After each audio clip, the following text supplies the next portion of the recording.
అందరికీ సుపరిచితులు తమ్మినేని సీతారాం గారు. తమ్మినేని సీతారాం ఈసారి గెలిచే అవకాశం ఉందా లేదా అన్న దానిపై పెద్ద ఎత్తున పందెలు వేస్తున్నారు శ్రీకాకుళం జిల్లా ఆముదాల వలస. అయితే ఆయన మీద వ్యతిరేక పవనాలు వీస్తున్నాయన్నది సర్వే చెప్పింది. ఎందుకంటే ఇప్పుడు నేను చదివే వాటిలన్నింటిలోని కూడా వాళ్ళ మీద వ్యతిరేకత ఉంది అన్నది. మరి ఆ వ్యతిరేకం దాటుకుండి వీళ్ళు కట్టెక్కుతారా, గెలుస్తారా అన్నది జూన్ 4న తెలుస్తుంది. కానీ నెగిటివ్ ఉన్న దాంట్లో గెలిచే ఛాన్సెస్ తక్కువ ఉన్న దాంట్లో తమ్మినేని సీతారాం గారు పేరుని మెన్షన్ చేయడం జరిగింది rise survey. Next Duvvada Srinivasarao, Tekkali నియోజకవర్గం, Duvvada fire brand, YCP MLC Duvvada Srinivas ఈసారి గెలుస్తారా గెలరా? ఆయన ప్రత్యర్థి కింజరాపు అచ్చెన్నాయుడు మీద మరొకసారి దువ్వాడ శ్రీనివాస్ బరిలో ఉన్నారు. అయితే అచ్చెన్నాయుడు ఎట్టి పరిస్థితుల్లోనే ఓడించాలి అని చెప్పి మొదటి నుంచి కూడా పెద్ద ఎత్తున వర్క్ చేసుకున్నారు. నియోజకవర్గంలో తనదైన పట్టు సాధించుకున్నారు. చాలా అంశాలు, చాలా గొడవలు, గోళ్ళు, గందరగోళాలు, సర్పంచ్ ఎన్నికల దగ్గర నుంచి అక్కడ ఒక యుద్ధ వాతావరణమే నెలకొంది దువ్వాడ వర్సెస్ కింజరాపు.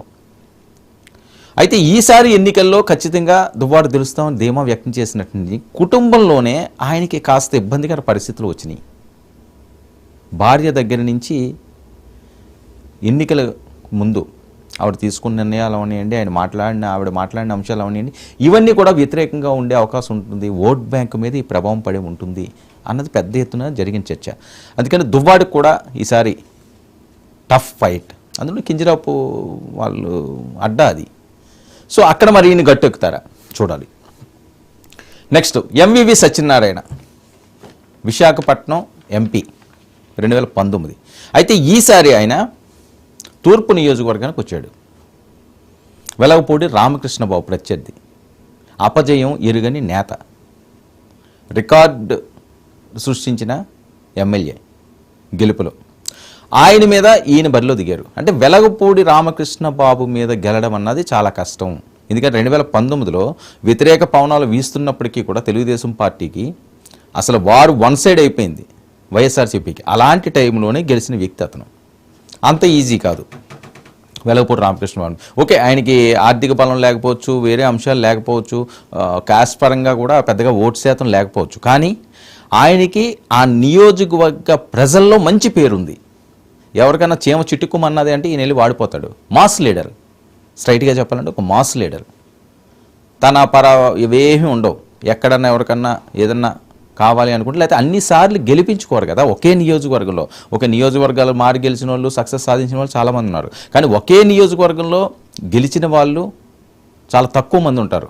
ఒక జగన్మోహన్ రెడ్డి గారు, ఒక చంద్రబాబు నాయుడు గారు, వాళ్ళు రికార్డులు స్థాపించారు.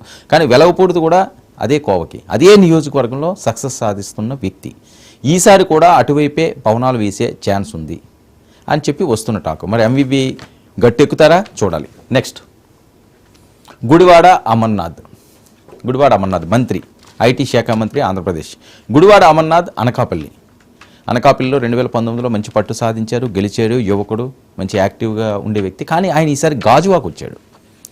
సో ఇక్కడ చాలామంది మాట్లాడేది ఏంటంటే గుడివాడ అమర్నాథ్ సామాజిక పరంగా మంచి ఓట్ బ్యాంక్ ఉన్న వ్యక్తి. కానీ పవన్ కళ్యాణ్ మీద ఈయన మాట్లాడే మాటలు, ఆయన విమర్శిస్తున్నవన్నీ కూడా ఆయనకి ఇబ్బందికరంగా ఇప్పుడు ఓట్ బ్యాంక్ మీద చూపించే అవకాశం ఉంది అని. ఎందుకంటే గాజువాక నుంచి 2019లో పవన్ కళ్యాణ్ పోటీ చేసిన స్థానం. సో వాళ్ళందరికీ ఎంతో కొంత పవన్ కళ్యాణ్ గారి మీద సింపతి ఉంది. అంటే వీళ్ళు అబ్జర్వ్ చేసిన అంశాలు ఇందులో. పవన్ కళ్యాణ్ని నోటికొచ్చినట్టు తిడతారు. మరి పవన్ కళ్యాణ్ అభిమానులందరూ కూడా ఈయన మీద పగ తీర్చుకోవడానికి ఈ టైంలో ఓటుతోటి ఆయన్ని ఓడించడానికి సిద్ధంగా ఉన్నారు అన్నట్టుగా వస్తున్న వాయిస్. అది మనం కన్ఫామ్గా అయితే చెప్పలేం. మంచి సామాజిక వర్గం, మంచి ఓట్ బ్యాంక్ ఉన్నది. అదే ప్రాంతంలో ఈయన సొంత నివాసం ఉంది, అందరికీ సుపరిచితులు.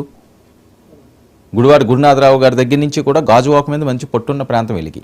అంత ఈజీ ఏం కాదు. కానీ కొన్ని ఈక్వేషన్స్. ఎందుకంటే పల్లా శ్రీనివాసు అక్కడ ఉన్న ప్రత్యర్థి. పల్లా శ్రీనివాసు సౌమ్యుడు, మంచివాడు, గతంలో అక్కడ పవన్ కళ్యాణ్ పోటీ చేయడం వల్ల ఓడిపోయాడు, పెద్దగా వివాదాలకు వాటికి వెళ్ళే వ్యక్తి కాదు. సో తన సామాజిక పరంగా తన ఓట్ బ్యాంక్ తనకు ఉంది. దీనికి కాపు ఓట్ బ్యాంక్ కూడా ఎక్కువ ఓటు శాతం అక్కడ ఉంది. కాపు ఓట్ బ్యాంక్ కూడా యాడ్ అయితే, పవన్ కళ్యాణ్ గారి ఫ్యాన్స్ కూడా యాడ్ అయితే అమర్నాథ్కి ఇబ్బందికర పరిస్థితులు ఉండే ఛాన్స్ ఉంటుందని. మరి అమర్నాథ్ ఈసారి గట్టెక్కుతారా లేదా అన్నది చూడాలి. ఆ ప్రముఖుల పేర్లో రైస్ సర్వే